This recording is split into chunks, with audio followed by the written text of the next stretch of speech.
As I mentioned earlier, this memorial was a pretty big deal when it first was dedicated, but with the passage of time, it actually fell into a state of disrepair. It ended up having a lot of cracks, and the area around it was overgrown, and it was totally neglected.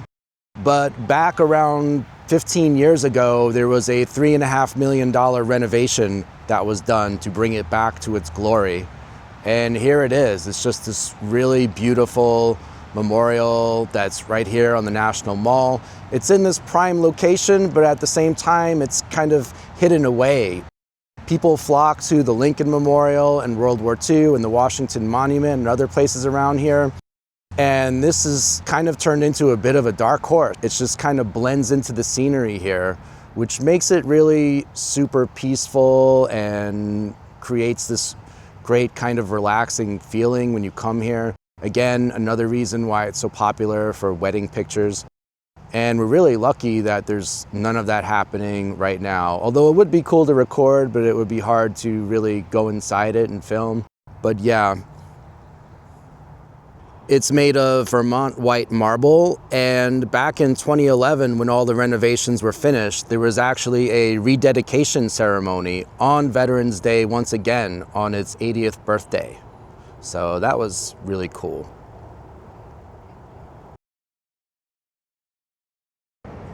There's something else that's really interesting here. So the World War I Memorial, which is close to the White House, that is only a few years old. That is a very new memorial.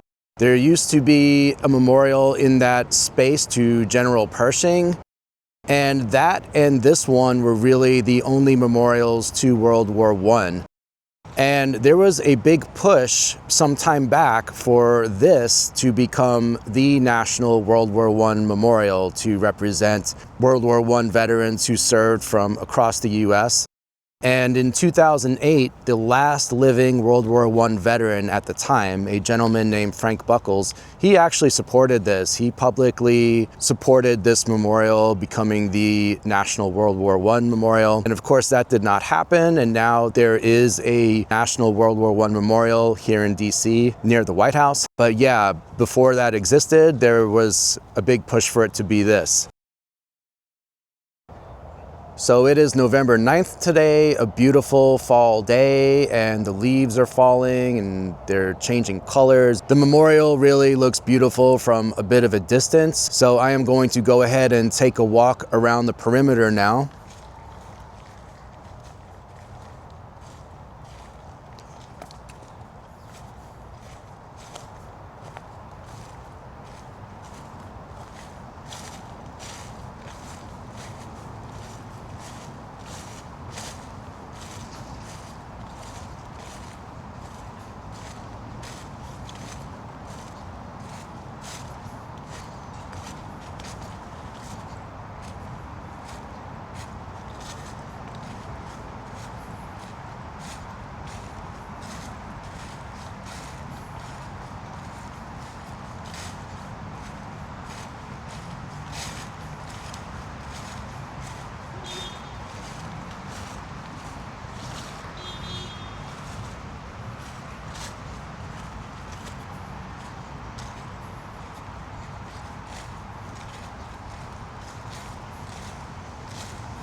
This is Independence Avenue right here, and I wanted to show you some signage that is just off the street as if you were entering the memorial from Independence Avenue. So there is the memorial right there. And I want to read you the signage. So it says District of Columbia War Memorial. And up here in the corner, this temple will recall for all time their services and sacrifices. President Herbert Hoover, November 11th, 1931. The Great War of 1914 to 1918 transformed the world. The war introduced lethal new technologies, inaugurated unparalleled battlefield slaughter, fostered mass genocide, took 9 million lives, unleashed history's worst epidemic, swept away 4 empires, and redrew international boundaries. The United States participated in just the last year of World War I, but lost over 125,000 men and women to combat, wounds, and disease. Donations from Washington, D.C. residents funded the design, construction, and dedication of this tribute to over 26,000 Washingtonians that served in the Great War. In a manner atypical for that era, the names of the nearly 500 that died appear on this memorial in alphabetical order, regardless of rank, race, gender, or ethnicity. On Armistice Day 1931, native residents such as famed band director John Philip Sousa joined with temporary residents such as President Herbert Hoover and General of the Army's John J. Pershing to dedicate what then was known as the District of Columbia War Memorial. And I find it interesting here, it says, history's worst epidemic. I'm guessing this signage went up before COVID. And over here, we saw this earlier. It says, throughout 2011, the National Park Service restored the memorial and rehabilitated the adjacent landscape to reflect the 1930s period of significance. The project also featured replacement of the lighting system and fabrication of a reproduction bronze lid above, missing from the chamber floor since the 1980s. Again, it was in such a state of disrepair that it's very easy to believe that that went missing at some point. And take a look at all of this fanfare. Look at what was going on the day of the dedication. That is quite a scene there. You have the Marine Band just below, all the VIPs, really something. And at the very bottom it says, background image of memorial dedication, November 11th, 1931, courtesy of the National Archives.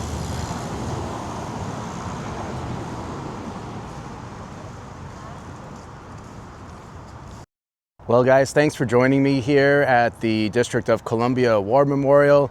If you ever come to the National Mall and you decide to walk from the Lincoln Memorial to the World War II Memorial or vice versa, make sure you pop in and see this one. So this is roughly 2/3 of the way from Lincoln to World War II, or 1/3 from World War II to Lincoln. And it is just right off to the side going south. Go ahead, do yourself a favor, take a few minutes to pop by and check out the DC War Memorial. It is very cool, it won't take that long, and it's just very awesome. Pretty much at the same time, you can see a World War I memorial and a World War II memorial. Again, thanks for joining me here, and this is Vigoroso, off to the next cool spot. Take care, guys.